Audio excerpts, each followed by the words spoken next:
L'Afrique va très bien, l'Afrique a son rythme. Et l'Afrique, tu comprends, est le futur réservoir qui viendra à la rescousse du monde. Il y a deux constats que je fais. Il y a déjà la démission des gouvernants africains avec leurs complices européens. Ils ont encouragé des coups d'État qui ont déstabilisé les États. Ils ont mis des présidents démocratiquement élus par les armes au pouvoir, qui savent que leur cause à eux, ils s'en foutent de l'Afrique, ceux-là. Une Afrique unifiée, ce n'est pas impossible. Il y a une nouvelle race de politiciens africains qui arrive. Eux, ils ne sont pas assujettis aux colonisateurs.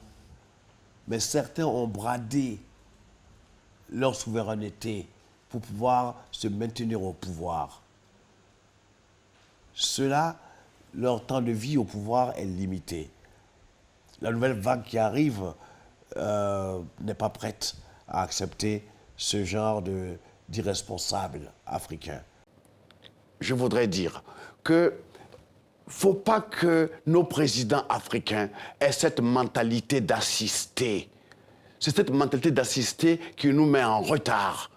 Il faut qu'ils apprennent à être les vrais représentants de notre souveraineté. Ça veut dire quoi? Ça veut dire que l'Union africaine, sur 100 présidents, peut-être 90 sont des marionnettes. Il faut que ça cesse.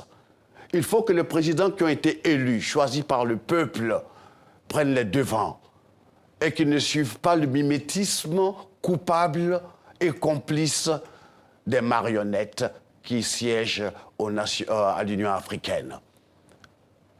Nous voulons être un peuple respecté. On n'a pas besoin de charité, de mendicité.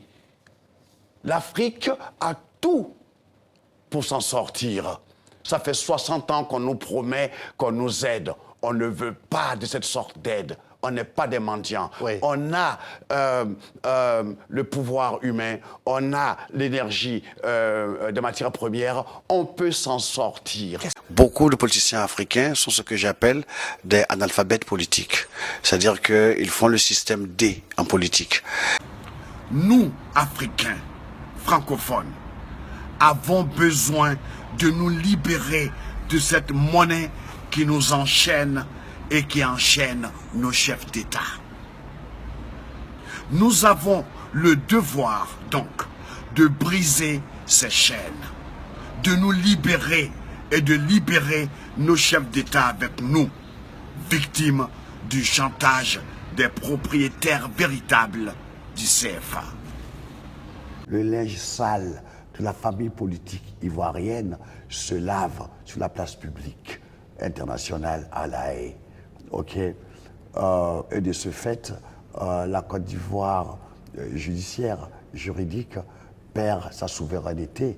Et en même temps, on ouvre cette grande porte qu'on aura du mal à refermer. Ils arrêtent de faire comme ça, c'est la honte du FPI, ça c'est la honte du RDR, c'est la honte de tous les partis politiques, de tous ceux, les Ivoiriens et les Africains.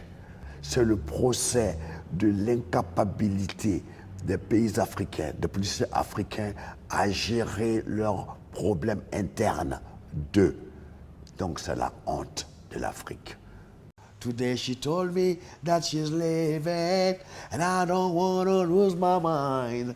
Today she told me that it's over and I don't want to see it anymore. Danny Road, oh. Everybody have to go, oh. Danny Road. Il y a 3 grands partis politiques en Côte d'Ivoire. Akan, Krou, Mandé.